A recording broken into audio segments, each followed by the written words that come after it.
Hey there. If you're working the night shift while trying to grow your family, then you are in exactly the right place. Today, we're going to get into the science of how working through the night can mess with fertility and, way more importantly, what you can actually do about it, starting with your very next meal.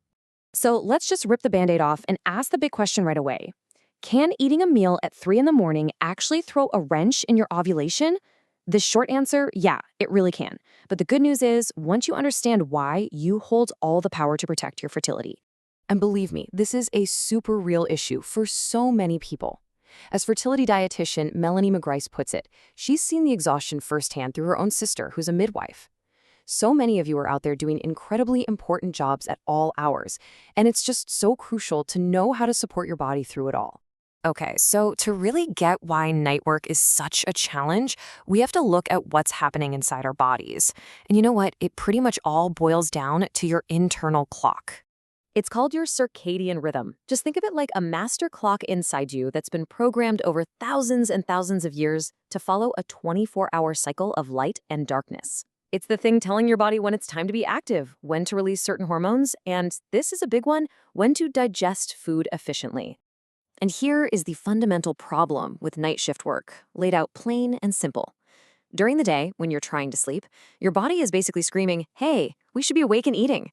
Then at night, when you're working and eating, your body's expecting to be resting and fasting.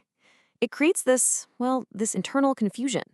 Scientists have a term for it, circadian misalignment. Now, this misalignment isn't just a small thing, it has real, tangible consequences. It can mess with key hormones like insulin, which handles your blood sugar, and cortisol, your main stress hormone. And here's the real kicker. Your body pretty much thinks that you being awake and working at 3 a.m. is a full-blown emergency. It's like you're in a constant state of fight or flight, keeping that cortisol high. When those hormones get thrown off balance, it creates a domino effect on your reproductive hormones, the ones in charge of your cycle.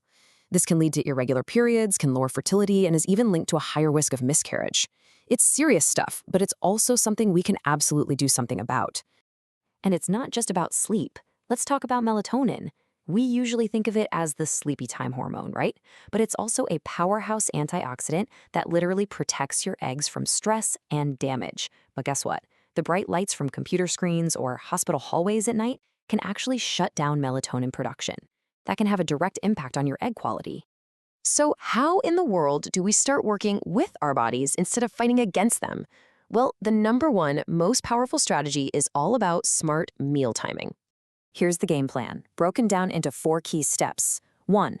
Treat your first meal after you wake up, no matter what time it is, as your breakfast. 2. Have your biggest meal, your dinner, before your shift begins. 3. During your shift, you want to stick to light snacks. And 4, if you're starving before you go to sleep, have something small and easy to digest. So that post-sleep breakfast needs to be really balanced. We're talking protein, healthy fats, and some good whole grain carbs. This is what helps reset your body clock and keeps your blood sugar from going on a roller coaster. Think something like overnight oats or maybe some eggs on whole grain toast. Now for those mid-shift snacks. The goal here is to stop yourself from grazing all night and to prevent a huge blood sugar spike right when your body is least ready to handle it. Something simple like a handful of nuts, a little bit of yogurt, or a few crackers with cheese can give you that steady energy without totally overwhelming your system. Now, I know what you might be thinking. This sounds good in theory, but does it actually work? Well, there's some really solid research that shows exactly why this timing strategy is so powerful. Let's just take a quick look at one key study that really drives this whole point home. So what researchers found was that when women ate the biggest chunk of their calories earlier in their day, their waking period, they had way better blood sugar control and insulin sensitivity. Now, why is this a huge deal? Because insulin resistance, where your body just can't manage sugar properly, is one of the biggest drivers of hormonal issues like PCOS, and it can directly interfere with ovulation. The study shows so clearly that it's not just what you eat, but when you eat that sends one of the most important signals to your hormones. Okay, so we've established that meal timing is your foundation. It's the rock. But there are a few other powerful habits you can build on top of that to really support your fertility. First off, stay hydrated. It sounds so simple, but even being a little dehydrated can affect things like cervical mucus. Next, be strategic about your caffeine.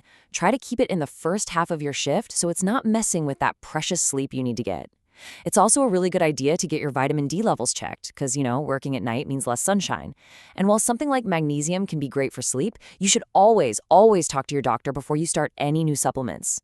So after all of this, what is the single most important thing to take away? What's the big idea?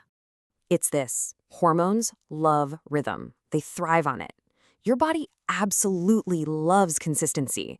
So the more you can keep your meal times and your sleep times pretty consistent, even on your days off, the more you're going to stabilize your blood sugar and support healthy ovulation. Consistency is truly your best friend here. And please, remember that working nights is tough. This is not about being perfect. It's about making small, sustainable changes, like packing a healthy snack instead of hitting the vending machine, that over time can make a huge, real difference. So, I'll leave you with a question. What is just one small change you can commit to making this week to support your body and your fertility goals? Thanks so much for watching.